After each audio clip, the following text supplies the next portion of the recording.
Overnight, we had strikes, according to Tehran, we had strikes on US bases in Iraq and in Qatar. We've had the Qatar ones confirmed by a journalist reporting out of Doha for us this morning. So far, the Pentagon says no casualties. Helen Clark, former Prime Minister, with us live for reaction this morning. Helen, nice to have you back on the program. What is your assessment, first of all? Do you think this is all that Iran is going to do? And is it enough for America to have to respond again to this? Well, that's the issue. Has Iran responded in a way where it calculates that the US will not then respond again? Sometimes we've seen with a tit for tat between Israel and Iran that it's been calibrated and then things move into a different pattern.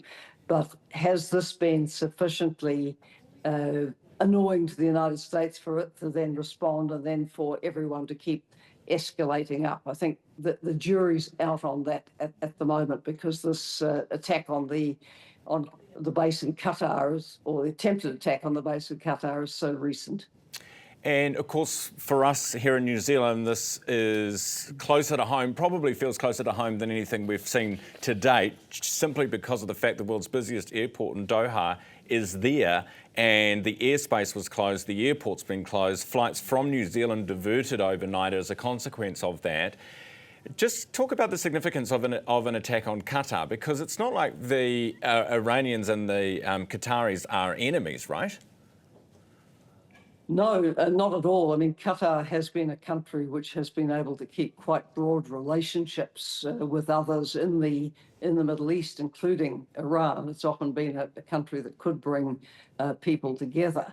And I'm sure that an Iran that's targeting would be trying very hard, not to target Qatar infrastructure, but to focus on the US. But look, let's cut through all this.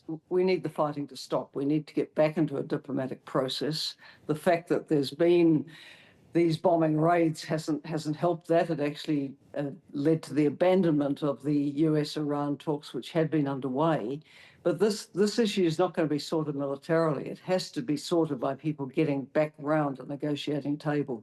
And let's hope that can happen now. Political debate happening here in New Zealand over whether New Zealand should come out, the government should come out and just say this was a clear breach of international law by the United States to hit these nuclear facilities in Iran.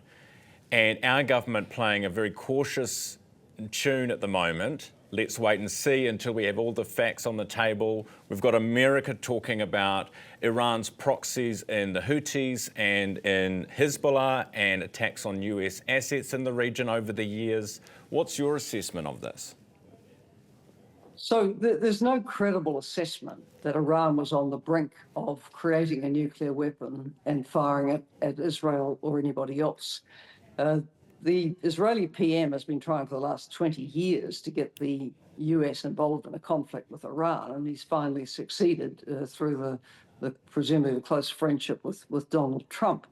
But no one has made an assessment that there was an imminent threat of attack. And that is the basis on which the right to self-defense can be exercised. But the right to self-defense was actually ended up with an attack on Iran, which would not stand up under international law, as a range of experts are saying. What do you make then of Australia and the UK, their response, not calling this a clear breach of international law, in fact saying in response, we don't think Iran should have nuclear weapons? Well, the UK and the Australian response is a bit different, I think. Australia has come out and said it's not a breach of international law. On what basis, I wouldn't know.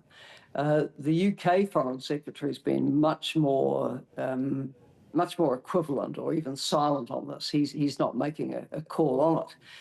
But it would seem to many, including to me, that this is a clear breach of international law. And it sees us moving into a world where might is right. Now, that's not a world that suits small countries like New Zealand.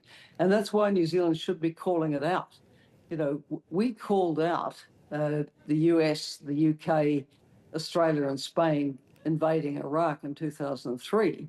Because we said there was no, UN security mandate for it, the grounds for it didn't exist. That's what the government should be doing now. It should be calling it out and saying, look, this should not have happened. Now that it has happened, get back to the negotiating table. You presumably made your point, get back to the negotiating table, because that's where the Iranian nuclear issue has to be sorted out. Do you think Australia, in standing by the United States, is doing what probably it's tempting for a lot of incumbent governments around the world to do, which is to kowtow to President Trump because they're worried about potential repercussions on a whole range of different fronts? I think Australia is in a different position. Australia has stuck in there as a very firm US ally over the years. New Zealand was not regarded as an ally from the time of the nuclear breach when we were thrown out of ANZUS. Australia wants its nuclear submarines, which looks pretty dicey for them at the moment. So they're not doing anything to upset the president further. But New Zealand's in a different position. We're not trying to buy submarines. We are known for having an independent voice in foreign policy, and we should exercise it.